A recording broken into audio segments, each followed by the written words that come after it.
Well, I think I'm live now. Yes, finally. Good evening, everybody. Welcome to Jam Talk Radio with me, your host, Kamla Forbes, as we talk the things. Sorry for the late start. My first time using this app, and really and truly, I had a few issues. But I want to especially thank Mr. Loyal Ellis, who is the founder of Jam Talk Radio, for extending this opportunity to me. As many of you JLP bloggers know, and I know that the JLP bloggers are the ones who use this, the listeners. The listenership is made up primarily of JLP bloggers. And you all know that I'm a little caustic. Now, for Loyal Ellis to reach out to me and say to me, Kamla, I want you on the program 1 day a week, I think that was a very big move of him, and I have to give him a round of applause for that. But I just want to talk up the thing them tonight. And you know, say me love talk, right? No. We are in the middle of the Standing Finance Committee debates. I don't know if any of you have the time to watch it, but I find it hilarious, and I watch it in the days, and I get my laugh on. I wonder why them have to show up, just how ill-prepared the labor rights were to take over this thing. I hear it must be easy on it because it's in the first term, when I just gone back into office. But let me tell you something. Y'all are out of practice and out of shape bad. Me say, today, Royal Reed got it from Ronit Waits.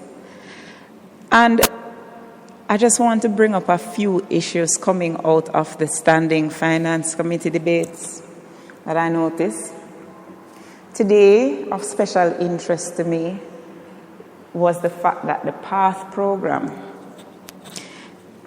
is only to continue for 3 days a week, even though the previous administration had planned to extend it to 5 days per week, meaning that the children would be fed, the PATH beneficiaries would be fed 5 days a week. What was revealed today is that the budget only was allocated for it to be continued for 3 days a week. So what happened to the other 2 days them? That is number one. Number two, we all know that the Ministry of Education wants to do away with auxiliary fees in secondary school. And there would be an increase in the subvention by $7,500 per student. What does not make sense to me is the fact that it was revealed that out of that subvention now, the money the schools would normally get to prepare the PATH meals, the money going to have to come out of that. That don't make no sense to me. So the schools that are already stretched will now have to dip into that little money, the little extra money, to go cook food at daytime for the student them. How does that make sense?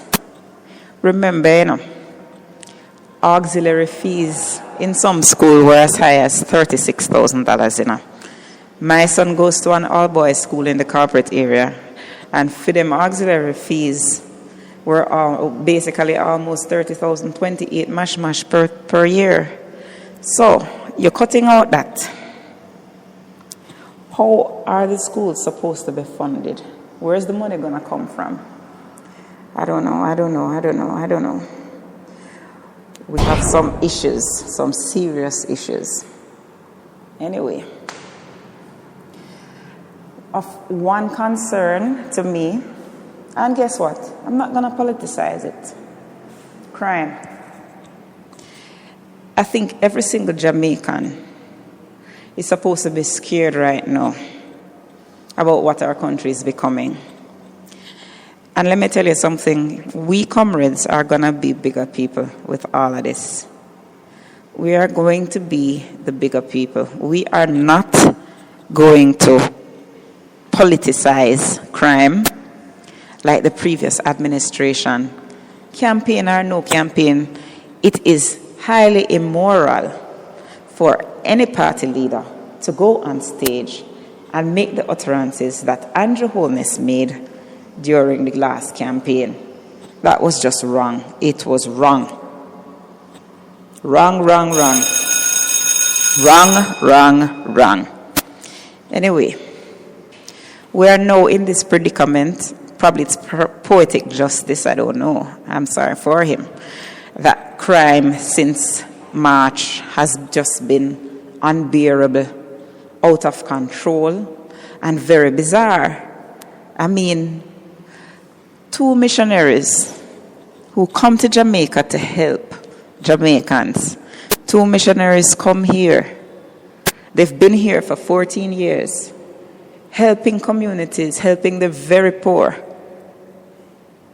And these animals just cut them down, just slaughter them, so. It makes no sense. It makes absolutely no sense. We have fathers killing their babies. We have men raping and burning up young women. We have policemen and policewomen being slaughtered. That, I don't know. This country, boy, coming like we're just full of monster now. It's high time that all Jamaicans realize that we have to unite to fight crime. And I must applaud Peter Bunting.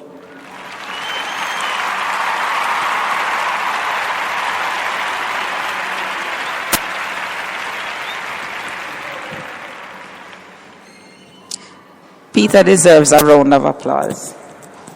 He needs the applause. Why? Because he has not made one negative utterance so far in chiding this current administration. He has not said anything negative.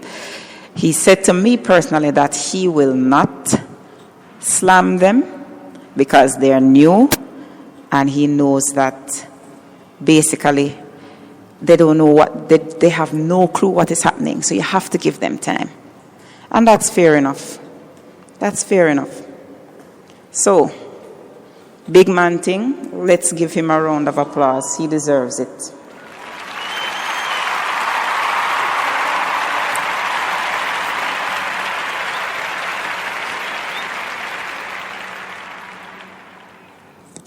But let me tell you something. You see, when them 100 days they're over, Peter Bunting might not be saying anything, but we, the comrades, will demand that the government look wholesale at some policies. And we don't want no knee-jerk reaction like, oh, bring back hanging. That's such a hypocritical statement by Bobby Montague. I clearly remember in 2007, the GLP did a conscience vote. It was put to conscience vote in Parliament. It was put to conscience vote, and the PNP voted for the resumption of hanging, and the GLP voted against hanging.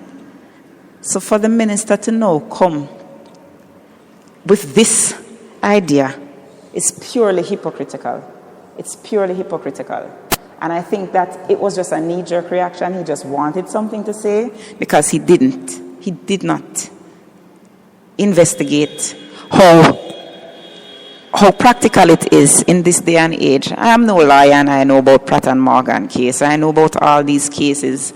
I know about the treaties that we sign with our international partners, why the resumption of hanging right now is just not feasible nor plausible.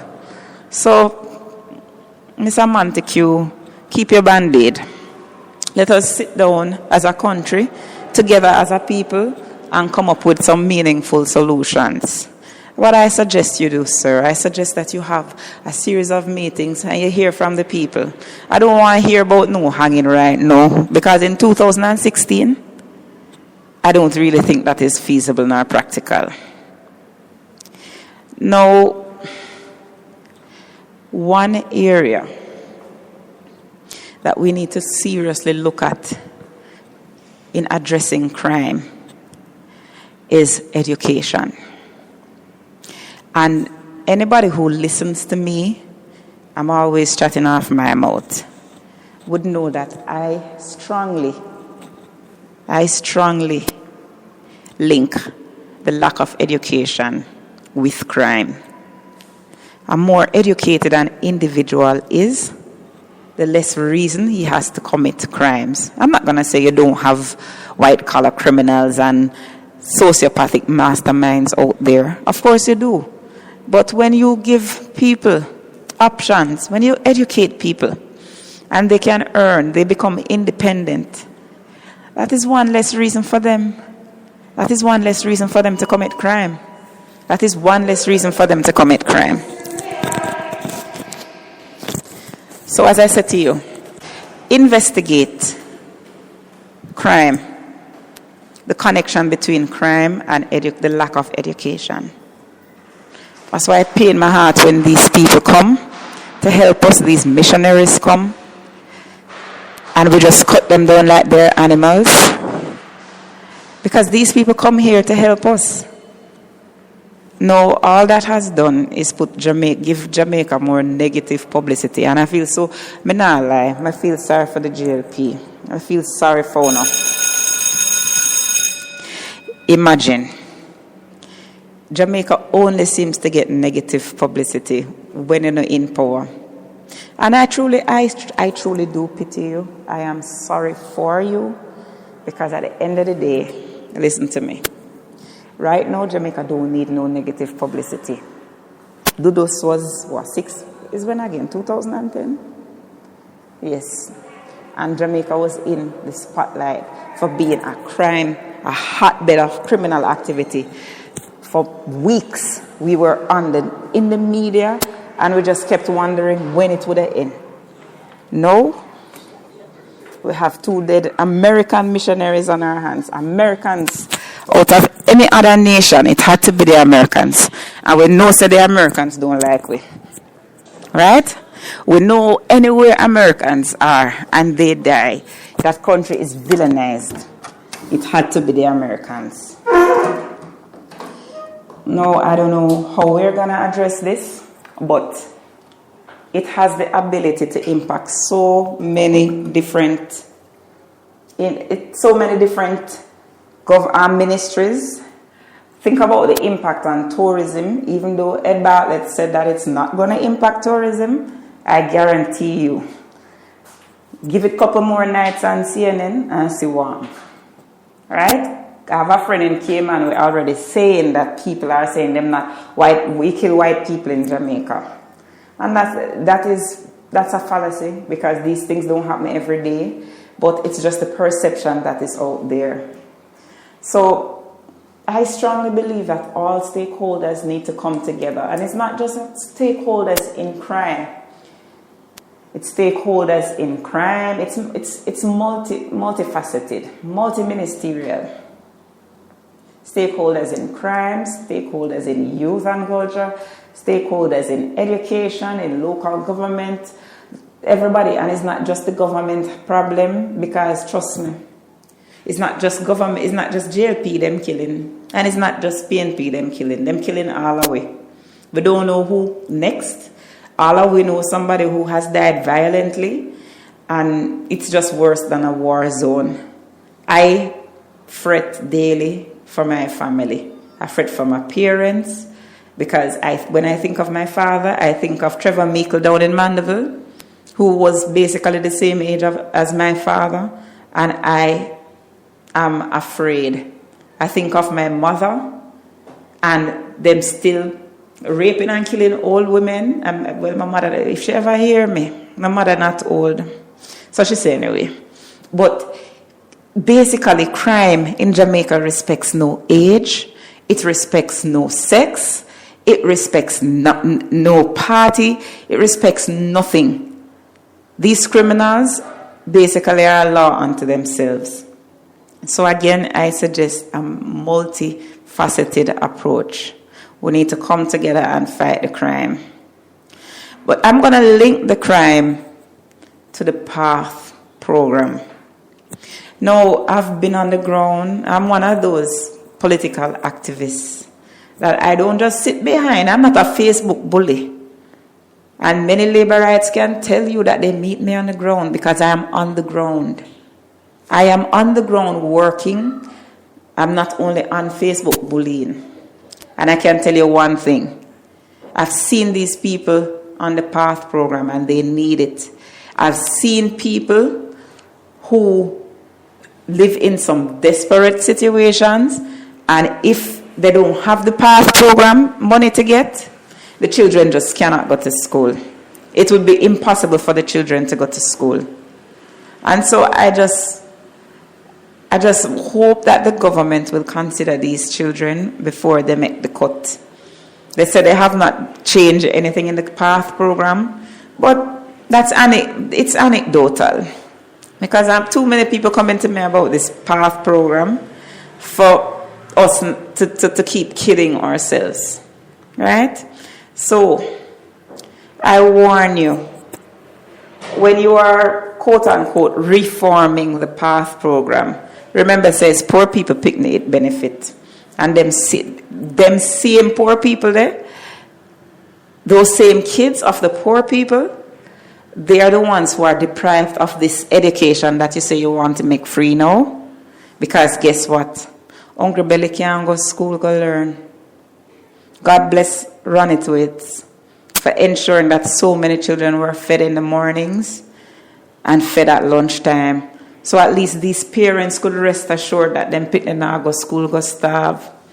And you ever left on a lunch money home when you know a picnic? And how you have to ball? Well, let me tell you something. I used to leave my lunch money, right? Sometimes when I was going to school, and it was miserable. Imagine when parents don't have it to give them. A whole heap of them don't send the children to school, so the quality of their education is affected. I spoke to a principal of a school last week up in West Rural St. Andrew, and she said she had to be giving them money out of her own pocket because when a little picnic come tell her, say all she eat from morning was tough crackers and salt. In 2016, my dear listeners, these are the things that are happening. We're not in a good position. We are not. Right? Poverty is still a huge problem here. Poverty is still too rampant. And even though there are social interventions like PATH and others, it is still too widespread. And we may think that removing auxiliary fees is one solution, but I beg you to think again. The people who are on the PATH program, they don't pay user fees. Once it can be proven that they cannot afford it, they are protected from paying these user fees.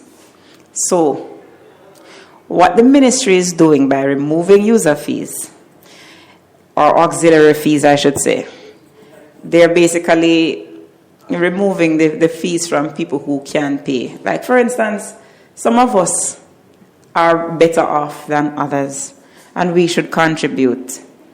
Why? Because it's not just about equality, it's about equity. Right? Equity meaning that we want everybody to get the same level of education, and that takes money.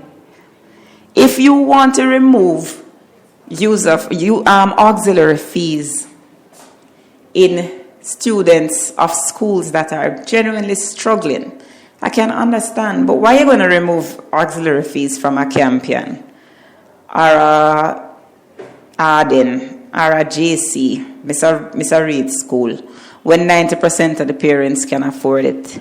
Look for the ones who need the assistance and assist them. Create programs and improve the assistance. 48%, according to statistics, 48% of Jamaican children in high schools are on PATH program. Increase the number then. Take that money. And instead of subsidizing rich people's school fee, put some more people on the PATH program. Put some more poor children on the PATH program. Make it easier for them. Because guess what now? Obviously, Path is suffering because there is no money in the budget to give the people them food every day. So give the children food at daytime and stop subsidize rich people picnic. Daniel Thwaites wrote a brilliant article that was in the Sunday paper that Andrew Pickney and Daniel Pickney don't need free education. They can pay. Education is a very, very expensive commodity. And for people who can pay, they should pay and make their contribution to making our society a better place. We help and we subsidize the poor, less fortunate ones, but do not subsidize people who can more than afford it. That is where the problem is. Remember health? Now, for those who don't know my profession, I'm a healthcare worker by profession. I'm a trained physiotherapist. That's what my first degree is. And I worked in the hospital sector for years. Before I went into other areas, I worked in the public health system. And I'm telling you, the greatest atrocity that ever occurred was free healthcare in Jamaica, the removal of user fees. Because what it did, it destroyed the quality. It destroyed the quality of the health system. It sucked up everything dry. You had the whole ministry, the whole sector just started owing billions of dollars. Suppliers were not paid. The quality of the medication, everything was cheap. Indian generics, it's just a mess. I remember at one point my grandmother, who was a cancer patient, she was being treated at University Hospital, and there were no needles to give her the chemotherapy that she needed to live. That was how dire and desperate it was at one point. And because of politics, the health system is still in shambles. Just ask Dr. Alfred Dawes, make him talk the things them. Is that what we want to happen to education? I'm just saying, because you can't be populist all the time for votes by taking decisions that in the long run do not help the country at all.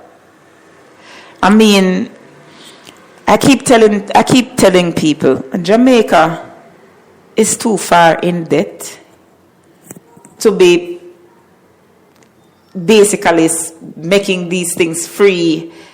And don't get me wrong, I'm a socialist. I'm a socialist at heart. But I'm also a realist. We're in the middle of an IMF program.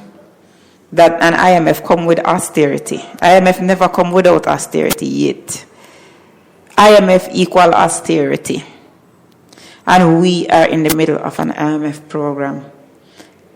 There is no way we can be increasing consumption without ensuring that we pay off the debt them.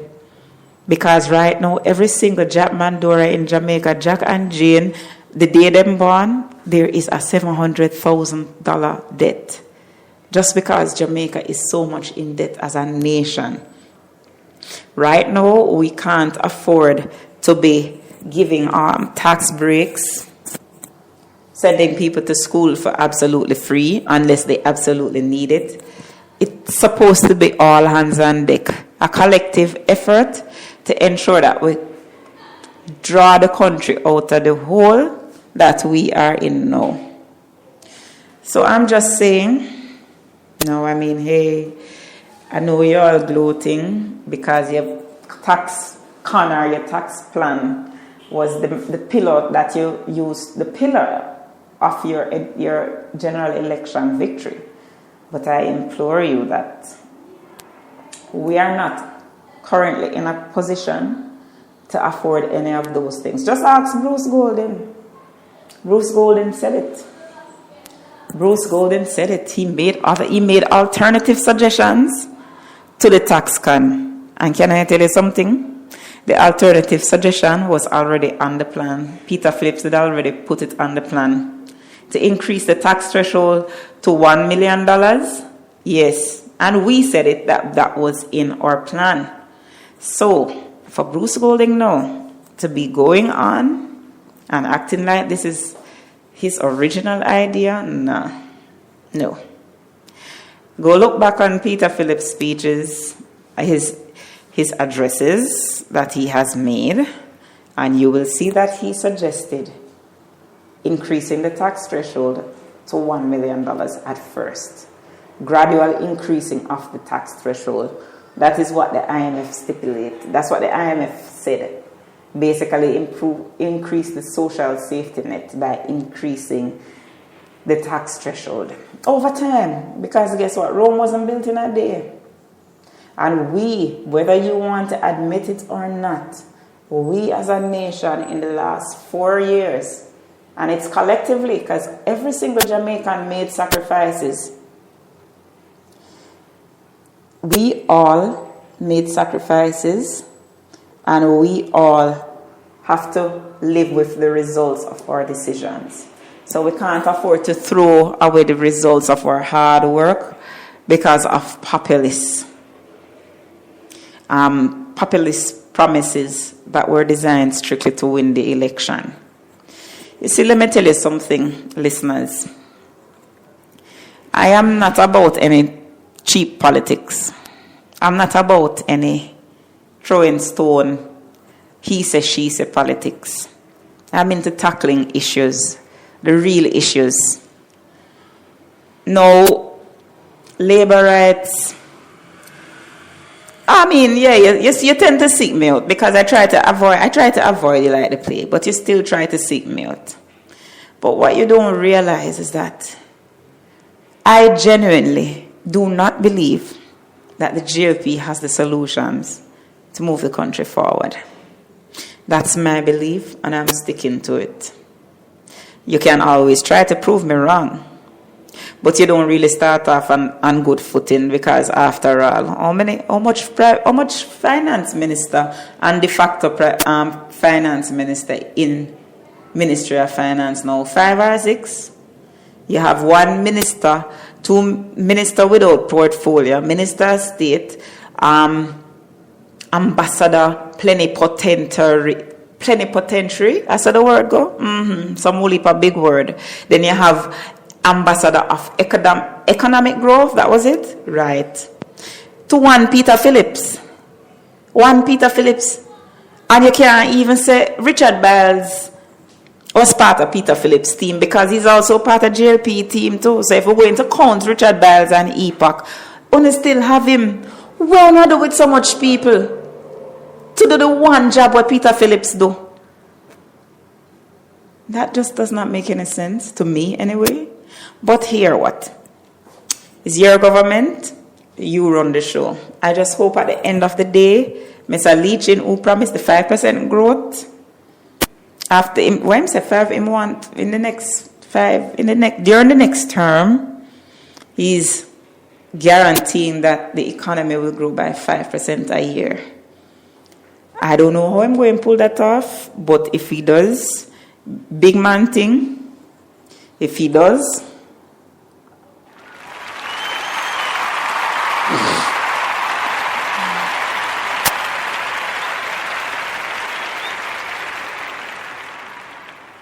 round of applause, right?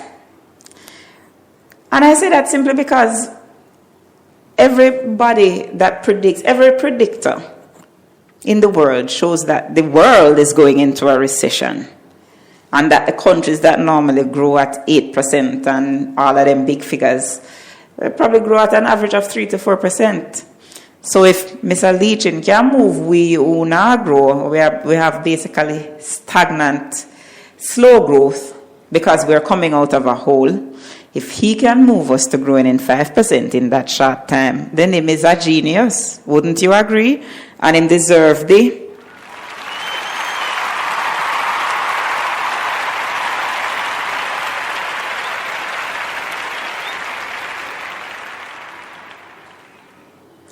So that is where the economy is concerned. And you know, today, being the first program, I'm just touching on some little issues that I've seen. I just want to catch up. Because, we can't go too hard yet. Because, the journalists say that we're to give them 100 days. And we're only gone probably 60 days now. So I'm going to take it easy today. I guarantee you, I'm taking it easy. But let us talk about health. What's up with Zika? I heard Dr. Tufton saying that flu season done, so H1N1 is on the decrease. Fine. But why are we not really hearing anything about Zika? Where is the Delano Sieve, right? And Marlene Malahoo for it. What happened to Marlene? Oh, she's so quiet. How comes every minute you don't hear about another case? I know the case them they both because the newspaper said there is an outbreak in Old Harbour and we have outbreak in Spanish Town and some other places. There is no fogging because me visit my mother in Aligani and mosquito literally draw me away. She couldn't say no fogging not going on.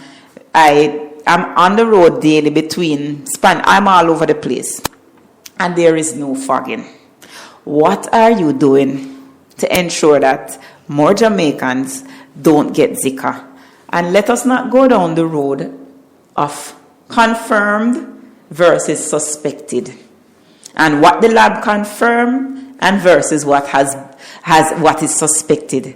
Because just like how they draw Dr. Ferguson over the coals about confirmed versus suspected cases of chikungunya, we are going to do the same thing about Zika.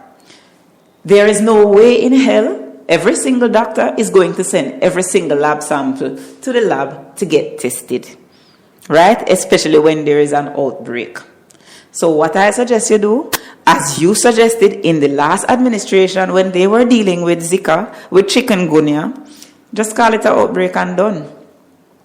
Just because we're not getting any assistance from the media, just because we don't have any media personnel digging up, some of them all fly on Washington with the Prime Minister, but that's for another day.